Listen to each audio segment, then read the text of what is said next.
Good morning dear students. Gayatri Vidya Mandir senior secondary school के YouTube channel पर एक बार फिर से आप सभी का हार्दिक स्वागत है। आज के क्लास में हम 11th क्लास मैथमेटिक्स के चैप्टर नंबर 1 के टाइप्स ऑफ सेट्स के ऊपर डिपेंडेंट एक्सरसाइज 1.2 को लेकर बात करेंगे। कल के लेक्चर में अपन ने सेट कितने प्रकार के होते हैं उसके बारे में डिस्कस किया, एक एक को पर्टिकुलर एग्जांपल के साथ में। आज उन्हीं एग्जांपल को एक्सरसाइज में अपन डिस्कस करेंगे कि कौन से सेट है वो फाइनाइट है, कौन से है वो इक्वल सेट है और कौन से सेट है वो आपके पास में नल सेट या वॉइड सेट है। तो फर्स्ट क्वेश्चन आपके पास में लिखा हुआ है कि निम्न में से रिक्त समुच्चय के उदाहरण है। रिक्त मतलब आपको मैंने बताया था एम्प्टी सेट या नल सेट या जिसको अपन वॉइड सेट कहते हैं, ठीक है, जो बिल्कुल खाली हो। मैंने कहा था ऐसा समुच्चय जिसमें एक भी अवयव नहीं हो, जिसको अपन किससे रिप्रेजेंट करते हैं, या तो आपके पास में फी से रिप्रेजेंट करते हैं या फिर आपके पास में इससे रिप्रेजेंट करते हैं। जिसमें कोई एलिमेंट नहीं हो वो आपके पास में एम्प्टी सेट या रिक्त समुच्चय कहलाता है। तो देखिए कौन कौन से है। 2 से भाज्य विषम प्राकृत संख्या। अब विषम प्राकृत संख्या कौन कौन सी होती है? 1, 3, 5, 7, 9, ये विषम प्राकृत संख्या। इसमें से 2 का भाग किसमें जा रहा है? किसी में भी नहीं जा रहा है, ठीक है। तो 2 से कोई विभाजित नहीं हो रही है, इट मीन्स ये आपके पास में रिक्त समुच्चय है। अपन को यही बताना है कि कौन से है वो रिक्त समुच्चय। तो पहला लिखोगे आपके पास में 2 से कोई भी विषम प्राकृत संख्याएं विभाजित नहीं होती, अर्थात 2 से विभाजित होने वाली विषम प्राकृत संख्याओं का समुच्चय एक रिक्त समुच्चय है। ऐसे लिखना है आपको, ठीक है। मैं बोलता जाऊंगा, आप भी नोट करते जाना। सेकंड क्वेश्चन है सम अभाज्य संख्याओं का समुच्चय। अब अभाज्य संख्या कौन कौन सी होती है आपको पता होगा। 2, 3, 5, 7, 11, 13 ऐसे ऐसे चलती है। तो इसमें से सम अभाज्य संख्या, तो इसमें से एक सम अभाज्य संख्या आपके पास में 2 है, ठीक है। तो ये आपके पास में रिक्त समुच्चय नहीं है। आप लिखोगे सम अभाज्य संख्याओं का समुच्चय बराबर, यहां आप लिख सकते हो बराबर सिंगलटन 2, ठीक है। ये एकल समुच्चय है और which is not equal to आपके पास में 5, जो कि आपके पास में रिक्त समुच्चय के बराबर नहीं है। तो आप लिखोगे कि सम अभाज्य संख्याओं का समुच्चय ये होता है, अर्थात ये रिक्त समुच्चय नहीं है, ठीक है। थर्ड है x such that x, ये आपके पास में एक प्राकृत संख्या है। x एक प्राकृत संख्या है और x है वो 5 से तो छोटा है। अब x है वो 5 से छोटा मतलब क्या हो गया आपके पास में प्राकृत संख्या होने पर 4, 3, 2 और 1। एक तो x का मान ये है, ठीक है।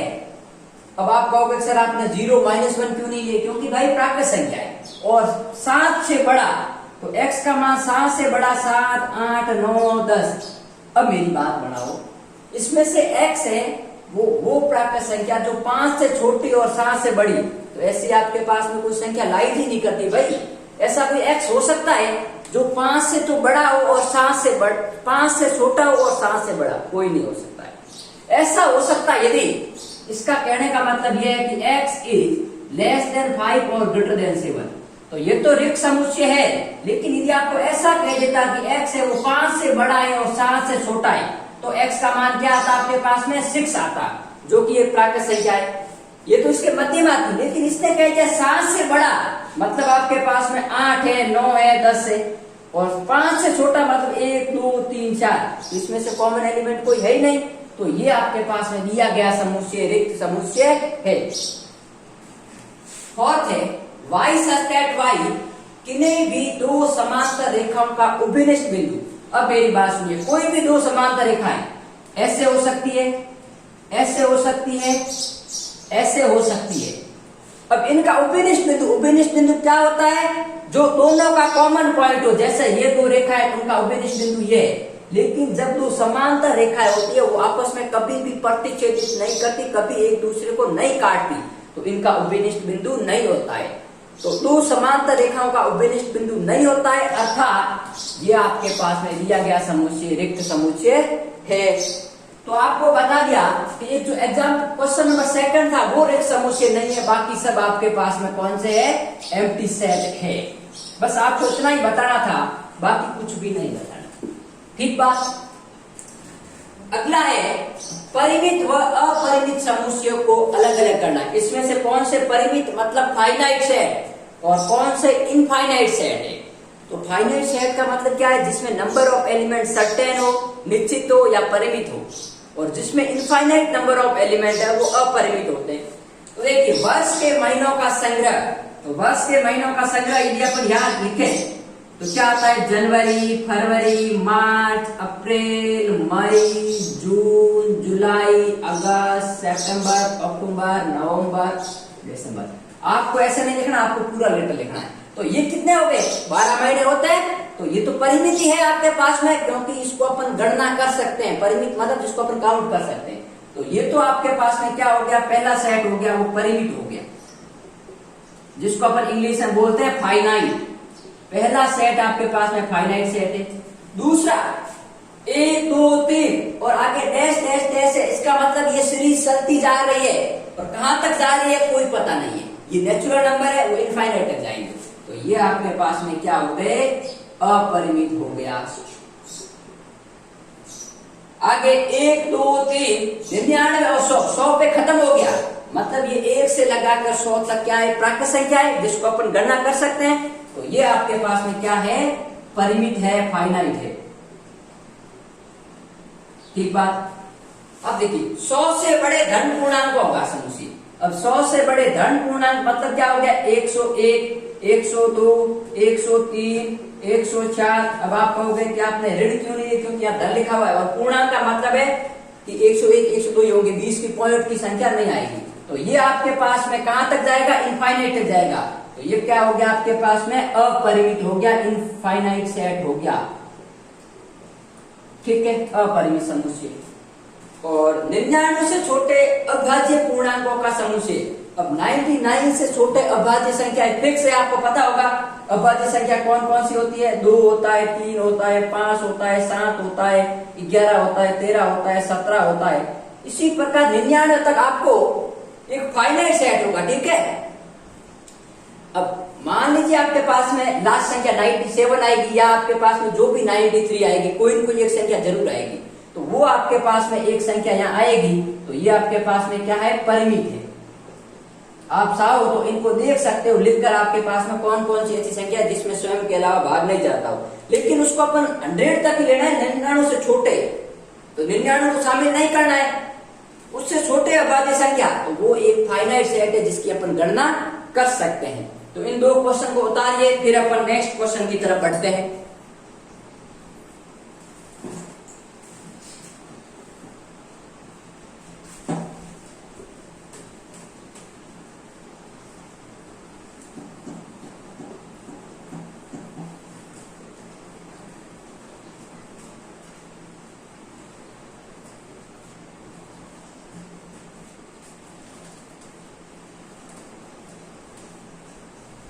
अब आप बुक उठा लीजिए, मैं क्वेश्चन बुक में से पढ़ता हूं और इसके आंसर देते जाऊंगा, क्योंकि मैं क्वेश्चन बोर्ड पे लिखूंगा तो अपना टाइम खराब होगा। इससे अच्छा है कि आपके पास में आप क्वेश्चन साथ साथ में पढ़ते जाना। थर्ड क्वेश्चन लिखा हुआ है, निम्नलिखित समुच्चयों में से प्रत्येक के लिए बताइए कौन परिमित है और कौन अपरिमित है। अब मेरी बात सुनो, मैं थर्ड क्वेश्चन का पहला पार्ट लिख रहा हूं। क्वेश्चन है एक्स अक्ष की समांतर रेखाएं। अब मेरी बात सुनिए, ये कोऑर्डिनेट ज्योमेट्री होती है। ये एक्स अक्ष है, ये वाई अक्ष है। ये आपके पास में y डैश, ये x, सॉरी ये y, और ये आपके पास में x डैश। अब x अक्ष के समांतर रेखा ये है, ये है, ये रेखा, ये रेखा, ये रेखा, ये रेखा, ये रेखा। तो x अक्ष के समांतर कितनी रेखा हो सकती है, इनफाइनाइट रेखा हो सकती है। तो पहला सेट आपके पास में क्या होगा भाई, अपरिमित समुच्चय होगा, क्योंकि x अक्ष के समांतर हो चाहे y अक्ष के समांतर हो, अपन इनफाइनाइट लाइन खींच सकते हैं। ठीक है, क्योंकि एक रेखा है, वो रेखा अपने स्वयं के भी समांतर होती है, तो इस पर भी अपन इनफाइनाइट रेखा ड्रॉ कर सकते हैं। ठीक बात। तो पहला तो अपरिमित हो गया।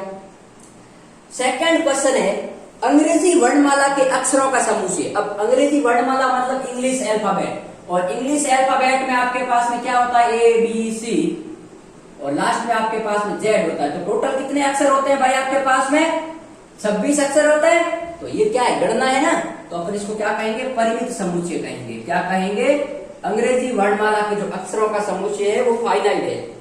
अगला क्वेश्चन है उन संख्याओं का समुच्चय जो 5 के गुणज हो। अब देखिए 5 के गुणज, तो 5 के गुणज क्या हो सकते हैं भाई आपके पास। मान लीजिए मैं सेट ए लिख रहा हूं, तो 5 का गुणज 5 खुद है, 10 है, 15 है, 20 है, 25 है, ऐसे ऐसे चलता जाएगा ये। तो उन संख्याओं का समुच्चय जो 5 के गुणज हो, मतलब जो 5 के टेबल में आ रहे हो, तो 5 भी आते हैं, 10 भी आते हैं, 15 भी आते हैं, 20, 25, 35, 30, 40 इनफाइनाइट तक जाएंगे। तो ये आपके पास में कौन सा समुच्चय हो गया, अपरिमित समुच्चय हो गया। देखिए सबका रीजन जानना है, कोई भी चीज रटनी नहीं है। फोर्थ है पृथ्वी पर रहने वाले जानवरों का समुच्चय। अब इस जो अर्थ है, अर्थ पर जितने भी जानवर रह सकते हैं उनकी अपन गणना कर सकते हैं। हाँ, हो सकता है एक आदमी नहीं कर सकता, लेकिन अपन अलग अलग स्थान को, अलग अलग व्यक्तियों को या अलग अलग डिपार्टमेंट को कह दिया जाए कि इस स्थान की जो आपके खेत में वो आपको गणना करना है, इसके खेत की वो गणना करेगा। तो अपन जितने भी पृथ्वी पर जानवर रह रहे हैं उसकी गणना कर सकते हैं, अर्थात ये आपके पास में क्या है, परिमित है। तो पृथ्वी पर रहने वाले जानवरों का समुच्चय वो आपके पास में क्या है, परिमित है। 5वां क्वेश्चन क्या है, मूल बिंदु से होने वाले वृत्तों का समुच्चय। अब देखिए मूल बिंदु से जाने वाले वृत्त, ये मान लीजिए आपके पास में मूल बिंदु 0,0 है। इससे एक वृत्त आपके पास है, मान लीजिए मैं आधे एक रेडियस का खींच रहा हूं, फिर 2 रेडियस का, 3 रेडियस का, 4 रेडियस का, 3.5 रेडियस का, 5-6 रेडियस का, 7 रेडियस का। तो मूल बिंदु सब जा रहे हैं मूल बिंदु से ये। तो ऐसे आपके पास में इनफाइनाइट रेडियस तक अपन सर्कल ड्रॉ कर सकते हैं। बहुत सारे सर्कल हो सकते हैं जो कि मूल बिंदु को केंद्र मानते हुए जाएंगे। तो आपके पास में ये कौन सा समुच्चय है, अपरिमित है। अरे भाई मूल बिंदु है, मूल बिंदु पर मैं 0.1 रेडियस का, 0.2 रेडियस का, 0.3, 0.4, 1.1, 1.2, 1.3 ऐसे बहुत सारे इनफाइनाइट सर्कल ड्रॉ कर सकता हूं। तो ये कौन सा समुच्चय है, अपरिमित समुच्चय है। तो देखिए क्वेश्चन नंबर 3 इतना ही था। अब अपन बात करते हैं क्वेश्चन नंबर 4 को लेकर। तो पहले इनको स्क्रीनशॉट ले लीजिए, फिर अपन बात करेंगे क्वेश्चन नंबर 4 को लेकर। जो पहला चैप्टर है उसकी एक्सरसाइज बहुत ही सिंपल दे रखी है आपको, लेकिन उसमें थ्योरी ज्यादा है। तो पहले मैं थ्योरी वैसे पढ़ाता हूँ आपको, तो क्वेश्चन करने में कोई दिक्कत नहीं है। अब देखिए क्वेश्चन नंबर अपन 4 की बात करते हैं। 4 में बताना है कि आपके पास में निम्नलिखित में से कौन से समुच्चय है वो बराबर है और कौन से बराबर नहीं है। आपको इक्वल सेट मैंने कल बताया था, आपको बताना है कि कौन से है वो बराबर है और कौन से है वो बराबर नहीं है। तो पहला सेट क्या है, देखिए ए आपके पास में दे रखा है, ए बी सी और डी, और उसके साथ में दे रखा है बी, ये दे रखा है आपके पास में डी सी बी ए, बी सी बी ए। अब मेरी बात सुनो, क्या ये दोनों इक्वल है या अनइक्वल। मैंने कहा था कि रोस्टर रूप में अपन अवयव के क्रम को आगे पीछे कर सकते हैं, कोई फर्क नहीं पड़ता। तो इसमें भी element A B C D और इसमें भी element A B C D है, तो ये दोनों सेट आपके पास में क्या है, इक्वल है। ठीक है, सेकंड की बात करते हैं, क्योंकि मैंने आपको इक्वल सेट की डेफिनेशन बता रखी है। 4, 8, 12, 16। अब देखिए 4, 8, 12 और ये 16 हो गए, और बी सेट दे रखा है आपके पास में 8, 4, 16, 18। 8, 4, 16, 18।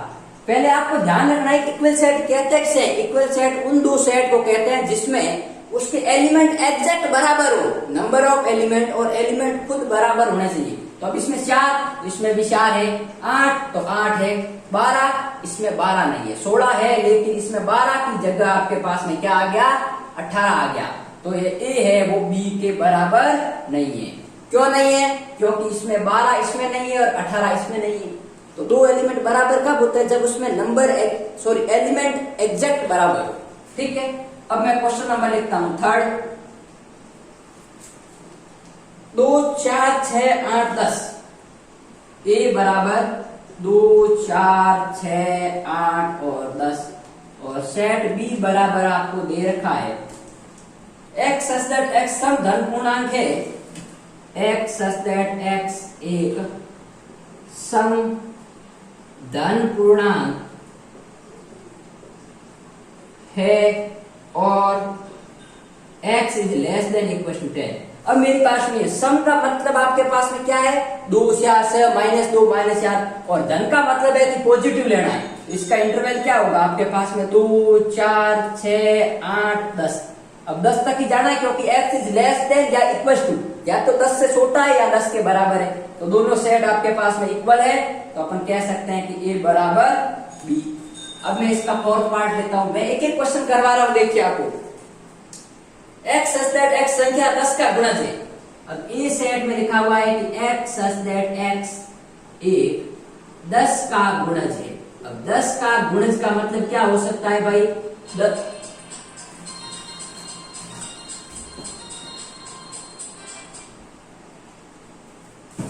ये 10 का गुणज हो गया, और p सेट आपके पास में एक लिखा हुआ है कि 10 15 20 25, 10 15 20 25 ये है।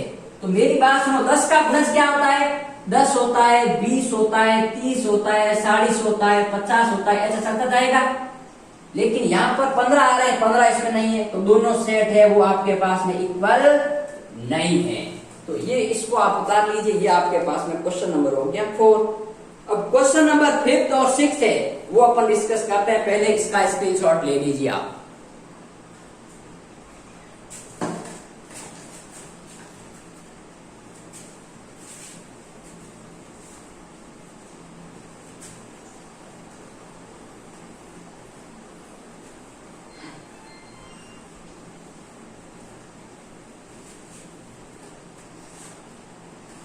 देखिए अपन क्वेश्चन नंबर 5 की बात करते हैं।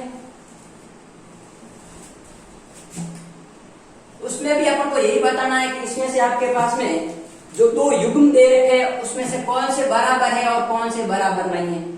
ये लिखा हुआ है 2 और 3, और इसके साथ युग्म दे रखा है x such that x समीकरण x square plus 5x plus 6 बराबर 0 का एक हल है। अब मेरी बात सुनो, ये क्वेश्चन है, अब इसने सेट कह दिया, इसको यदि मैं सॉल्व करूं तो x सच दैट x बराबर क्या वैल्यू आएगी भाई, -2 और -3, ठीक है। या फिर इसको रोस्टर रूप में सीधा भी लिख सकते हो, -2 और -3। ये कहां से आया भाई, इस समीकरण को मैं सॉल्व करूंगा तो क्या लिख सकता हूं, x square plus 2x plus 3 है प्लस 6 बराबर 0। यहां से x कॉमन लिया तो x प्लस 2 प्लस यहां से 3 कॉमन लिया तो x प्लस 2 बराबर 0। तो ये हो गया x प्लस 2 बराबर 0 और x प्लस 3 बराबर 0। तो ये हो गया x बराबर -2, -3। ये 2, 3 है, ये -2, 3 है, तो ये युग्म आपके पास में बराबर नहीं होंगे। क्वेश्चन नंबर 2 अपन इसका बात करते हैं। a बराबर x सच दैट x एक फॉलो शब्द का अक्षर है, फॉलो शब्द का अक्षर है, ठीक है।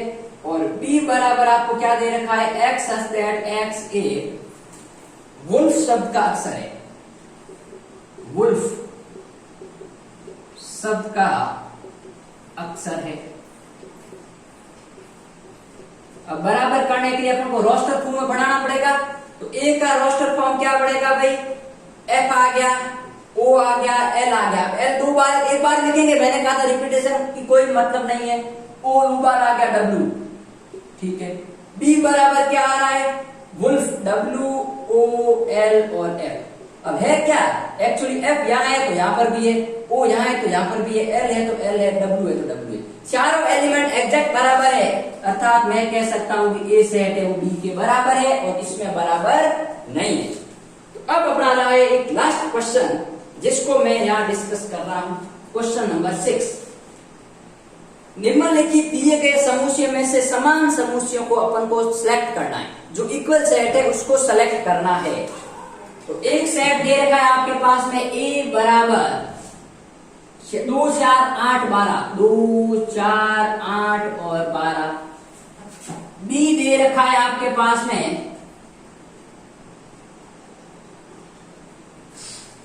1 2 3 4, 1 2 3 और 4। सी सेट दे रखा है आपके पास में 4 8 12 14, 4 8 12 और 14। और डी सेट आपके पास में दे रखा है 3 1 4 2, 3 1 4 2। और ई सेट आपके पास में दे रखा है -1, 1 -1, और एफ दे रखा है आपके पास में 0, A और एफ जी दे रखा है, जी आपके पास दे रखा है 1, -1, और ये आपके पास में एच दे रखा है 0, 1। अब मुझे इन दोनों जो जितने भी सेट दे रखे हैं इन सेट पे ये बताना है कि इसमें से इक्वल कौन कौन से। अब मेरी बात सुनो, ए की बात करते हैं 2 4 8 12, इसमें 2 4 8 12 नहीं, तो ए बी के बराबर नहीं है। अपन को वही लिखना है जो बराबर है, बाकी वालों को नहीं लिखना। तो ए बी के बराबर नहीं है, इसके भी नहीं है। 2 4 8 12 इसके भी नहीं है, 2 4 8 12 इसमें भी नहीं है, 2 4 8 12 इसमें भी नहीं है, इसमें भी नहीं है, इसमें भी नहीं है। मतलब ए तो कैंसिल आउट हो गया, ए किसी के बराबर नहीं है। बी की बात करते हैं 1 2 3 4, तो ये इसके बराबर नहीं है, इसमें भी नहीं है 1 2 3 4, इसमें जरूर है 1 2 3 4। तो एक तो अपना क्या आ गया, बी बराबर डी बराबर क्या आ गया 1 2 3 और 4। तो एक तो आपके पास में ये युग्म आ गया, ठीक है। अब 1 2 3 4 इसमें भी नहीं है, इसमें भी नहीं है, इसमें भी नहीं है, इसमें भी नहीं है, छोड़ो। अब सी की बात करते हैं तो 4 8 12 14, 4 8 12 है लेकिन यह 14 नहीं है, इसमें भी नहीं है, इसमें भी नहीं है, इसमें भी नहीं है, इसमें भी नहीं है, इसमें भी नहीं है और इसमें भी नहीं है। अब इसकी बात करता हूं तो डी है, वो डी तो बी के बराबर आ ही गया क्योंकि बी और डी बराबर है, ये दोनों आ गए, पहली बात। दूसरी बात अपन सेलेक्ट करते हैं, इसकी बात करते हैं -1, 1 इसमें नहीं है, इसमें भी नहीं है, इसमें भी नहीं है, इसमें भी नहीं है, इसमें भी नहीं है, इसमें है। तो ई और जी बराबर आ गए, ई और जी बराबर आ गए, वो क्या है -1, 1, ठीक है। अब देखिए इसके बराबर नहीं है। फिर ये इसकी बात करें तो 0, इसमें नहीं है, इसमें नहीं है, इसमें भी नहीं है, इसमें किसी में नहीं है। 1, 1 ये आपके पास में आ गया, और 0, 1 ये किसी में भी नहीं है। तो सिर्फ और सिर्फ दो युग्म है वो समान है, एक तो बी डी के बराबर है और दूसरा ई है वो जी के बराबर है। तो ये थी आपके पास में एक्सरसाइज 1.2, जिसके मैंने प्रत्येक क्वेश्चन जो सिर्फ क्वेश्चन है उसका एक एक पार्ट सॉल्व करवा दिया। अब आपको इसके एग्जाम्पल है वो सॉल्व करने, कोई भी दिक्कत आए तो कमेंट बॉक्स में लिख देना, ठीक है। कल अपन इसके नेक्स्ट क्वेश्चन की बात करेंगे।